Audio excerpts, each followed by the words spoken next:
पूरी एग्जाम्पल कराई थी 19 मिलियन के ऊपर। ये उसका रिवर्स है ना, ये उसका रिवर्स है कि 5 मिलियन से ऊपर आपने बैंकिंग चैनल से लेना है, ये कह रहा है। ठीक है, मतलब क्या हुआ कि अगर 5 मिलियन से ऊपर वाला कैश में ले लेंगे डिसअलाउ हो जाएगा। नीचे बात पड़े ना, if the following assets are not purchase through banking channel then the asset shall not be eligible for the tax depreciation, क्योंकि उसको कॉस्ट में नहीं लेंगे, डेप्रिसिएशन ही लगेगी ना उसकी, कॉस्ट में नहीं लेंगे तो उसे डेप्रिसिएशन ही लगेगी। The cost shall be treated as zero for computation of any gain on sale of such asset, such person shall pay a penalty of 5% of the FBR value or DC rate whichever is higher। ठीक है, तो ये उसके अंदर हमने इन चीजों को cover किया है। इसके अंदर अगर आपको याद हो, हमने एक एग्जांपल की थी कि 19 मिलियन का एसेट है, ठीक है, जो उसने प्रोक्योर किया है, और वो जो एसेट है वो उसने उसमें से 6 मिलियन जो है या 5 मिलियन आई थिंक, उसके अंदर उसने 6 मिलियन जो था वो कैश में खरीदा था, तो हमने उसकी कॉस्ट क्या ली थी, 13 मिलियन ली थी। तो ये अगर आप अपनी थोड़ी सी रिवीजन करेंगे तो ये चीज़ें आपको नज़र आ जाएंगी उसके अंदर। Cost of the asset section 76, ये मेरा आज का टॉपिक है जो मैंने आपको पढ़ाना है, क्योंकि ऊपर वाली चीज़ें हम ऑलरेडी पीछे देख चुके हैं। जी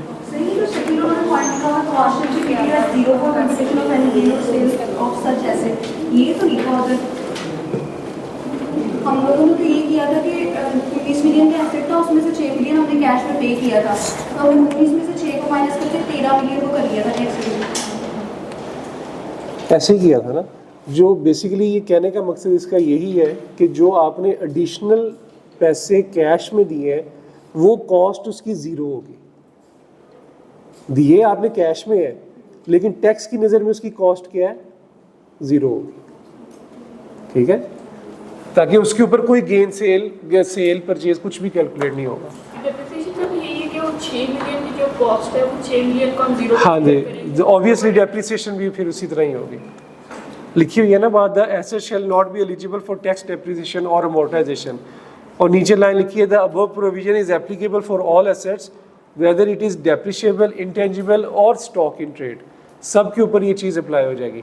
वहाँ पे उसने सिर्फ एक इमूवेबल प्रॉपर्टी लैंड की और बिल्डिंग की हमने बात की थी जो उसमें बड़ा, इसमें ज़रा उसने थोड़ा सा इलेबोरेट कर दिया है कि अगर इमूवेबल प्रॉपर्टी है तो 5 मिलियन और अदर देन इमूवेबल प्रॉपर्टी है तो 1 मिलियन। इससे ऊपर अगर बैंकिंग चैनल है तो वो आपकी कॉस्ट भी है और वो उसको कंसिडर भी करेंगे। इससे ऊपर वाली अमाउंट अगर कैश में है तो फिर इस वैल्यू की जो अमाउंट है उससे ऊपर वाली अगर कैश में होगी तो वो ज़ीरो कंसिडर की जाएगी, उसको हम कहीं पे भी कंसिडर नहीं करेंगे। इसकी एग्जांपल्स कोई आएंगी तो वो वाली एग्जांपल ही दोबारा कर लेंगे, इसमें कोई ऐसी प्रॉब्लम नहीं है। Cost of the asset section 76, इसके अंदर काफ़ी चीज़ें ऐसी हैं जो आप लोगों ने ऑलरेडी अपने बाकी उसके अंदर टॉपिक्स में सब्जेक्ट्स में पढ़ी होंगी, लेकिन इसको हम फिर भी गो थ्रू कर लेते हैं। The cost of an asset purchase by person shall be the sum of the following, the total consideration given by the person for the asset including the fair market value of any consideration in kind determined at the time the asset is acquired।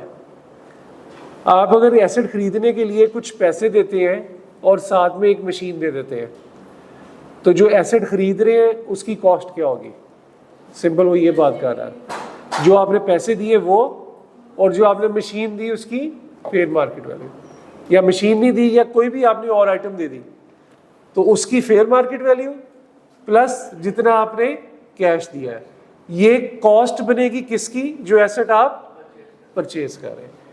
Fair market value of the asset given up plus any cash given, that will be the cost of the asset acquired.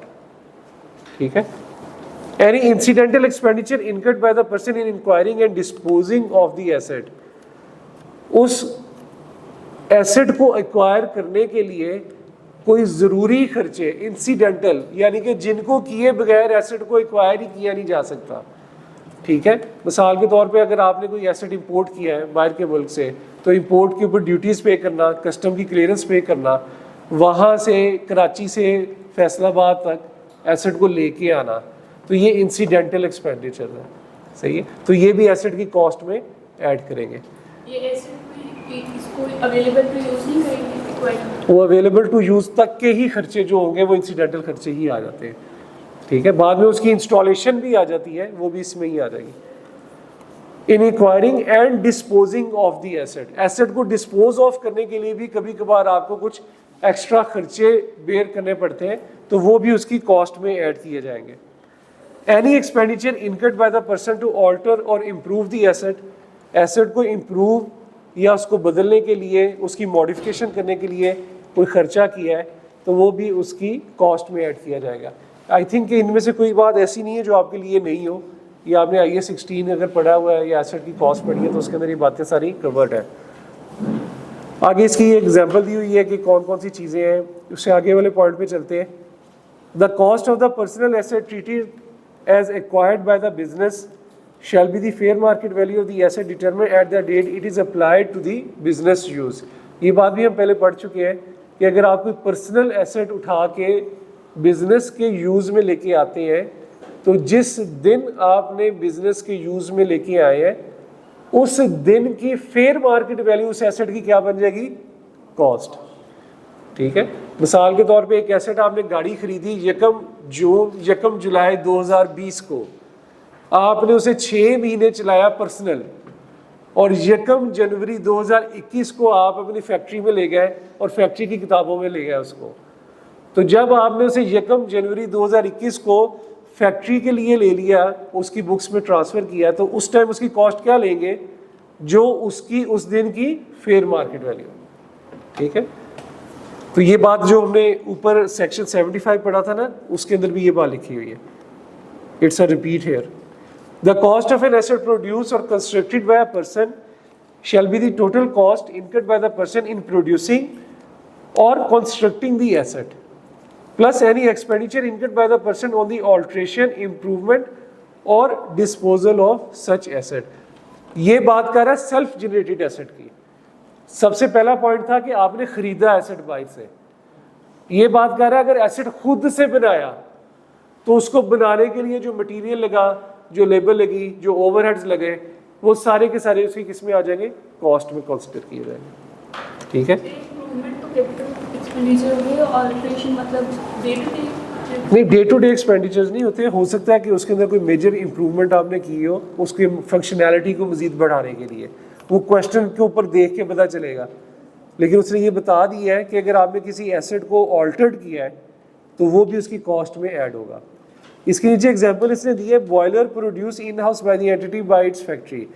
Boiler को उसने खुद, factory ने खुद से produce किया है, उसमें cost इनका जो प्रोड्यूस देखें, उसने मटेरियल ले ली, वेजेस ले लिए, कंज्यूमेबल्स, वेल्डिंग रॉड्स वगैरह, फ्यूल एंड पावर जो बिजली इस्तेमाल हुई, फैक्ट्री ओवरहेड्स, ये सारे के सारे किस में आ जाएंगे, cost of the boiler for the purpose of depreciation deduction.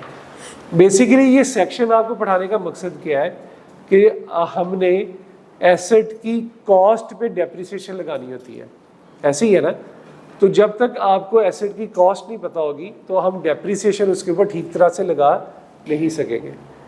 तो ये छोटी छोटी बातें कभी कभार वो टेस्ट कर लेता है। जिस तरह आपको याद हो, रिसेंटली हमने जो क्वेश्चन किया था, एक ही सवाल किया था, उसके अंदर लिखा था उसने कि एसेट प्रोक्योर किया इतने का और उसमें इंस्टॉलेशन कॉस्ट इतनी आई थी, अगर याद है किसी को। तो लास्ट जो हमने बिजनेस का सवाल किया था उसमें एसेट की कॉस्ट और इंस्टॉलेशन कॉस्ट अलग से दी हुई थी। तो डेप्रिसिएशन लेने के लिए हमने इंस्टॉलेशन को और एसेट की कॉस्ट को ऐड किया था। तो ये यहाँ से ये चीज़ आई है कि उसके इंसिडेंटल एक्सपेंडिचर जो होते हैं वो उसकी कॉस्ट में ऐड करते हैं। आगे चलते हैं इसमें। Cost of the depreciable asset acquired by the lessee on the maturity or premature termination of finance lease agreement is the residual value or the bargain purchase price as the case may be। अगर आपने कोई ऐसा asset खरीदा है लेसी ने, ये एक आपका लेसी होता है और दूसरा क्या होता है, लेसोर हो गया। ठीक है, अभी तो आपका रेंटल प्रोग्राम चल रहा होता है ना, उसके साथ लेसी उसको रेंट दे रहा है, उसका एक्सपेंस है, उसकी इनकम है। लेकिन मिसाल के तौर पे 5 साल का रेंटल का एग्रीमेंट था आपका, ईयर 1, 2, 3, 4 और 5। यहाँ पे आपने इस जगह पे एसेट को एक्वायर किया लीज के ऊपर। ठीक है, कि यार मुझे एसेट जो है वो लीज पे चाहिए। अज्यूम कर रहा हूँ कि हर महीने हर साल 100 रुपीज़ लीज दे रहे हैं, लीज रेंटल दे रहे हैं।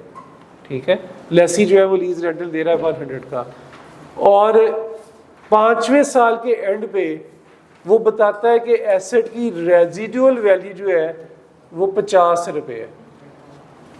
ये सारी फिगर अज्यूम ही है। ठीक है, तो 5 साल पूरे होने के बाद, 5 साल पूरे होने के बाद अगर लेसी लेसर से वो एसेट खरीद ले, 5 साल पूरे होने के बाद अगर लेसी लेसर से वही वाला एसेट खरीद ले, तो लेसी की किताबों में उस एसेट की जो कॉस्ट आएगी वो 5वें साल के एंड पे जो रेजिडुअल वैल्यू है वो होगी। ठीक है, क्योंकि हमने ये पढ़ा था कि जब तक तो लीज रेंटल एग्रीमेंट चल रहा है तब तक वो एसेट किसकी किताब में होगा, लेसोर की किताब में होगा ना। लेसी की किताब में तो वो एसेट नहीं होगा। टैक्स के पॉइंट ऑफ व्यू से, मैं टैक्स के पॉइंट ऑफ व्यू से बता रहा हूँ आपको, तो टैक्स के पॉइंट ऑफ व्यू से इसकी किताबों में तो वो एसेट नहीं होगा, तो ये तो उसका रेंट ही दे रहा है ना, जो कि अलाउएबल एक्सपेंस भी है ऐसे, तो हर साल उसको 100 रुपया दे रहा है। लेकिन अब उसने कहा लेसोर से कि यार 5 साल का लीज एग्रीमेंट हमारा पूरा हो गया। लीज एग्रीमेंट पूरा होने को कहते हैं लीज मैच्योर हो गई है। ठीक है, यहाँ पे वर्ड अभी आया ना मैच्योरिटी ऑफ लीज, इसका मतलब ये है कि 5 साल का एग्रीमेंट था पूरा हो गया, 3 साल का एग्रीमेंट था 3 साल पूरे हो गए, 10 साल का एग्रीमेंट था तो 10 साल पूरे हो गए। तो मैच्योरिटी ऑफ लीज में अगर लेसी लेसोर से वही एसेट वापस खरीद ले, बाय कर ले, तो लेसी को जो कॉस्ट होगी उस एसेट की वो क्या होगी, उसकी रेजिडुअल वैल्यू मैच्योरिटी के टाइम पे। तो लीज की मैच्योरिटी की टाइम पे लेसी को जो कॉस्ट पड़ेगी एसेट की वो होगी जो उस एसेट की रेजिडुअल वैल्यू होगी at the maturity of lease. ठीक है, अगला पॉइंट इसी से इंटरलिंक कर रहा है, बल्कि इसी के अंदर इसने दूसरा पॉइंट लिखा है। एक वर्ड होता है बार्गेन परचेज ऑप्शन, सुना हुआ है पहले, कभी सुना है? बार्गेन क्या करते हैं कि यार अगले से निगोशिएट करें, बहस करें, बार्गेन। तो बार्गेन परचेज ऑप्शन बीपीओ का जो वर्ड है ये आपको अक्सर लीज एग्रीमेंट्स में ही सुनाई देगा और आप आगे जाके पढ़ेंगे भी। तो ये जो बार्गेन परचेज ऑप्शन होती है ना, ये होती है कि आप लेसोर के साथ बार्गेन करके एक प्राइस डिसाइड कर लेते हैं। लेसोर के साथ लेसी और लेसोर आपस में बार्गेन करते हैं और उस एसेट की प्राइस डिसाइड करते हैं। बार्गेन परचेज ऑप्शन जो होती है ना, ये हर साल के एंड पे एग्जिस्ट कर रही होती है, इवन ड्यूरिंग द ईयर भी एग्जिस्ट कर रही होती है। इट डजंट मीन कि ये रेजिडुअल वैल्यू की तरह लीज की मैच्योरिटी पे आएगी। ठीक है, तो ये जो बार्गेन परचेज ऑप्शन है ये हर साल के एंड पे आ सकती है।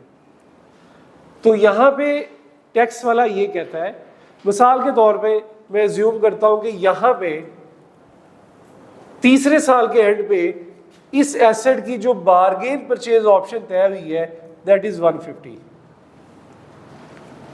ठीक है, अब एसेट लेसी लेसोर से कहता है कि ड्यूरिंग द लीज टर्म की मैच्योरिटी के बीच में मैं तुमसे एसेट खरीदना चाहता हूं।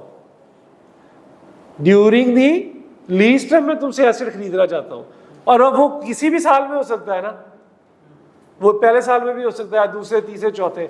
मैं अज्यूम करता हूं कि उसका तीसरे साल के एंड में उसने कहा कि यार लीज टर्म हमारा 5 साल का है, लेकिन मैं तुमसे तीसरे साल के एंड पे एसेट खरीदना चाहता हूं। तो तीसरे साल के एंड पे फिर आपस में उन दोनों की बहस होगी, बार्गेन होगी, तो उन्होंने एक प्राइस डिस्क्राइब की जिसे हम कहते हैं बार्गेन परचेज ऑप्शन। तो अगर मैच्योरिटी ऑफ लीज से पहले प्री मैच्योरिटी के अंदर अगर एसेट खरीद लिया जाए तो एसेट की जो कॉस्ट होगी वो क्या होगी? Bargain purchase option. एसेट की जो कॉस्ट होगी वो क्या होगी? Bargain purchase. बीपीओ जो भी डिसाइड की गई होगी वो एसेट की क्या बन जाएगी? कॉस्ट। इस केस में अगर 5 साल से पहले वो तीसरे साल के एंड पे एसेट खरीद ले लेसी, तो क्या कॉस्ट होगी एसेट की? 150। सही है। तो 2 कॉन्सेप्ट है, एक लीज टर्म की मैच्योरिटी पे एसेट को खरीदना, कौन खरीदेगा? लेसी खरीदेगा लीज टर्म की मैच्योरिटी पे। दूसरा during the lease term asset को बाय करना। तो अगर लीज टर्म की मैच्योरिटी पे एसेट को खरीदेगा तो जो रेजिडुअल वैल्यू है वो उसकी कॉस्ट होगी। अगर during the lease term asset को खरीदेगा तो बार्गेन परचेज ऑप्शन जो है वो एसेट की कॉस्ट होगी। ठीक है, इसमें कोई कंफ्यूजन? अब इस लाइन को दोबारा पढ़े, क्या आप लोगों को अब समझ लगी है कि नहीं? Cost of the depreciable asset acquired by the lessee on maturity और premature termination of finance lease. Maturity पे या premature termination of finance lease agreement is the residual value और the bargain purchase option as the case में।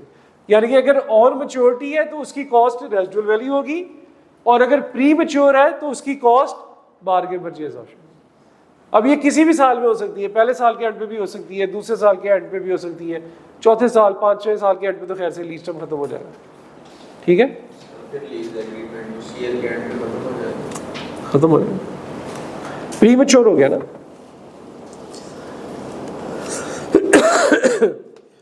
नीचे इसकी example दी है, बड़ी simple सी example है।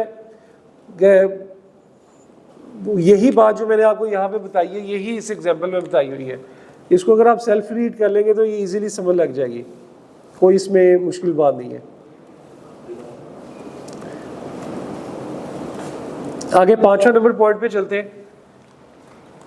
Where an asset has been acquired by a person with a loan denominated in a foreign currency, foreign currency loan denominated in a foreign currency, इसे underline करें जरा।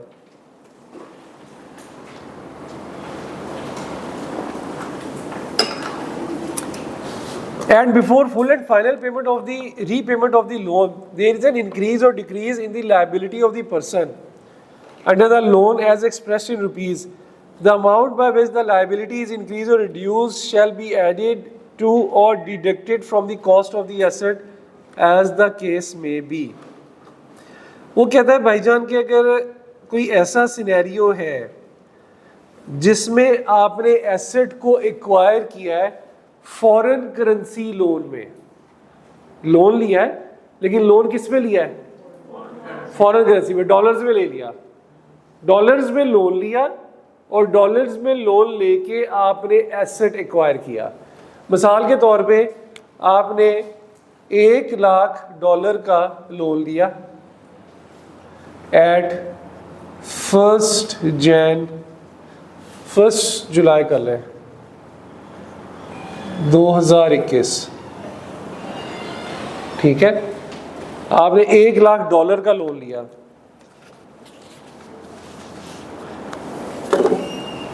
यकम जुलाई को जो $1 था वो 150 रुपीज का था।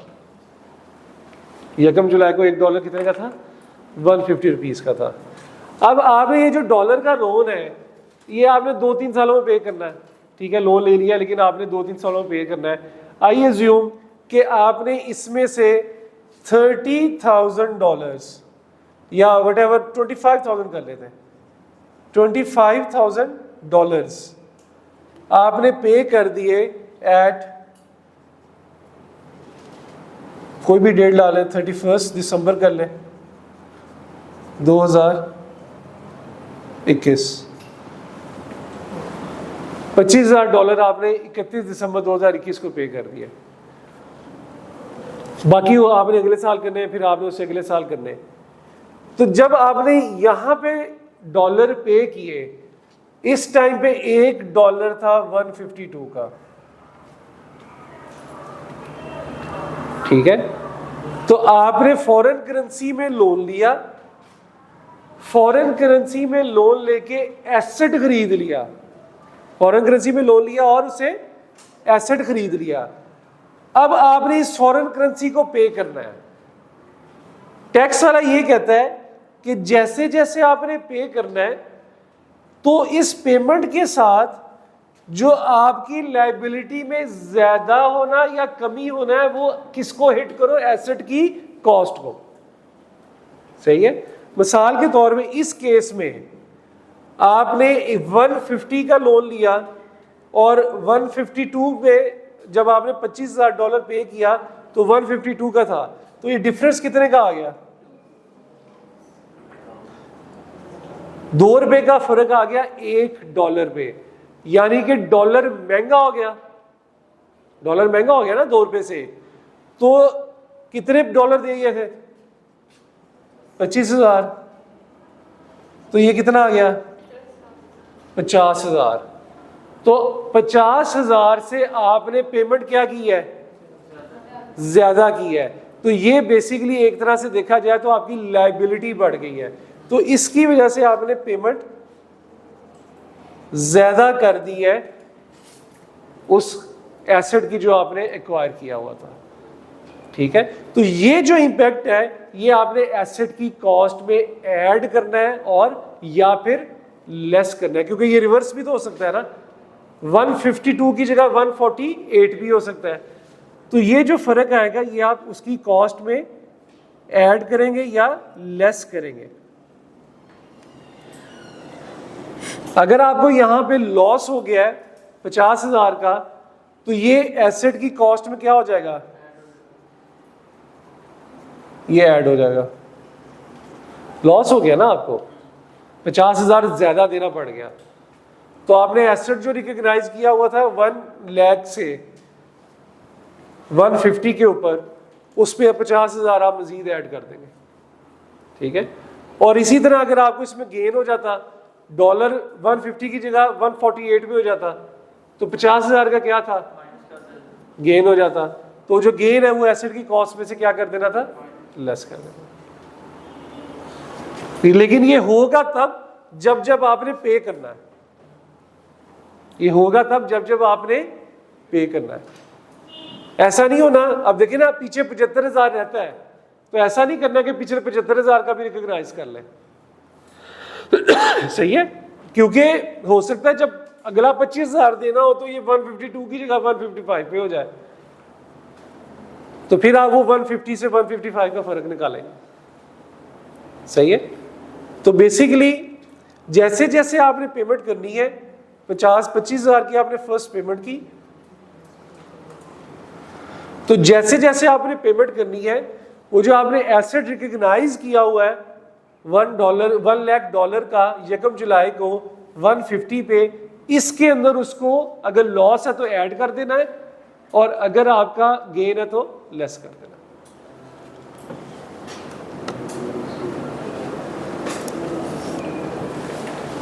ठीक है। कोई कंफ्यूजन इसमें? यही जो पहले कर रहा था कि नहीं, बात नहीं की मैंने, सिंपल यही कहा है कि जब आपने पेमेंट करनी है, पेमेंट के टाइम पे आपका डॉलर बढ़ गया तो $2 से बढ़ गया, तो जितनी पेमेंट की उसका लॉस निकाला, उसका फर्क निकाला, फर्क चेक किया कि ये लॉस है या गेन है। अगर डॉलर महंगा हो गया है तो ये लॉस हुआ, अगर डॉलर सस्ता हो जाता तो क्या होता? गेन होता ना। अगर 48 का डॉलर हो जाता गेन हो जाता। अब $2 महंगा हो गया है तो ये क्या हुआ है? लॉस हो गया है। तो ये जो 50,000 का लॉस है इसे क्या करूंगा? कहाँ ऐड करूंगा? एसेट की कॉस्ट में। एसेट कितने का रिकग्नाइज किया हुआ था? $1,00,000 मल्टीप्लाई बाय 150 का। इनिशियली इतने का रिकग्नाइज किया था ना, 150 का रिकग्नाइज, $1,00,000 मल्टीप्लाई बाय 150 का ऐसे रिकग्नाइज किया था। अब इसमें क्या ऐड कर दूंगा? 50,000 ऐड। ठीक है, ये कॉन्सेप्ट क्लियर हो गया? कोई कंफ्यूजन इसमें? सही है, इसको पढ़े जरा। Where an asset has been acquired by a person with a loan, एक ऐसे लोन से denominated in a foreign currency, जो कि फॉरेन करेंसी में डिनोमिनेट किया जा रहा है, and before full and final repayment of the loan, यानी कि सारी रीपेमेंट होने से पहले there is an increase or decrease in the liability of the person under the loan as expressed in rupees. अगर लायबिलिटी के अंदर कोई बढ़ावा आ जाए या उतार आ जाए, ठीक है, इंक्रीज बढ़ जाए या कम हो जाए, the amount by which the liability increased और रिड्यूस, जिस अमाउंट से लायबिलिटी बढ़ेगी या कम होगी उस अमाउंट को क्या करेंगे? शैल बी एडिड और deducted from the cost of the asset. इस सिनेरियो में लायबिलिटी बढ़ गई तो इसको एसेट की कॉस्ट में ऐड कर दें। और एसेट कितने से रिकग्नाइज किया होता? 150 मल्टीप्लाई बाय 1 लाख। पॉइंट यहां पे याद करने का, जहन में रखने का ये है कि पेमेंट जैसे जैसे होगी वैसे वैसे इसको लायबिलिटी को चेक करना है। ऐसा ना हो कि आप अभी पेमेंट 25,000 की कर रहे हैं और पूरे लाख के ऊपर रिकग्नाइज कर रहे हैं। ठीक है, जैसे जैसे पेमेंट होगी वैसे वैसे आपने इसको इंक्रीज या डिक्रीज करना है। हो गया क्लियर? आगे चलें। इन डिटर्मिनिंग, जो छठा पॉइंट है, in determining whether the liability of the person, ये एक्सप्लेनेशन अभी ठहर जाएंगे, बाद में दूंगा। In determining whether the liability of the person has increased or decreased for the purpose of subsection 5, account shall be taken of the person's position under any hedging agreement relating to the loan. इस बात को आपने बस वैसे ही याद रखना है, क्योंकि हैजिंग इंस्ट्रूमेंट आप लोगों के उसमें कोर्स का सिलेबस का हिस्सा नहीं है, तो इसलिए इसको बताने का इतना वो फ़ायदा भी नहीं है। ये just in addition to amount, additional है पॉइंट नंबर 5 की, तो ये प्रैक्टिकली नहीं आपको आएगा। जो ज़्यादा कंसर्न है वो पॉइंट नंबर 5 का ही है। पॉइंट नंबर 7 पे, where a part of an asset is disposed of by a person, ये काफ़ी इंपॉर्टेंट है।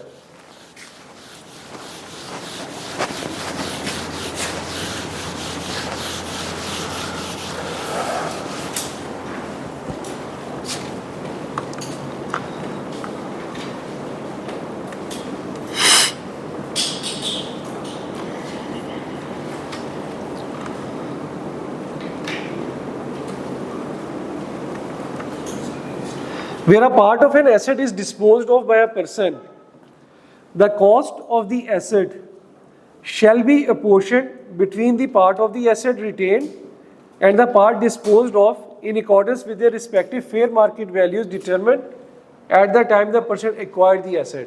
ये जो लास्ट लाइन है ना, fair market values determined at the time of persons acquired the asset, इसे अंडरलाइन करें।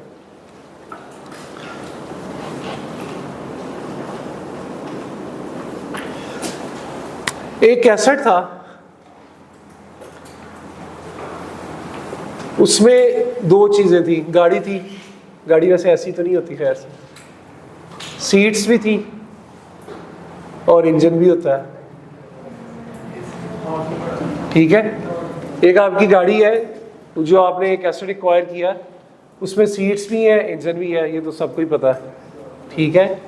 मिसाल के तौर पे ये गाड़ी आपने एक्वायर कर ली 50,000 की, ठीक है, और ये हमने एक्वायर की 2009 में। 2009 में हमने ये एक्वायर कर ली 50,000 की। 2010, 11, 12 में आके 2012 में आके आपने इसके इंजन को सेल कर दिया। 2012 में आके क्या किया मैंने? इंजन को सेल कर दिया।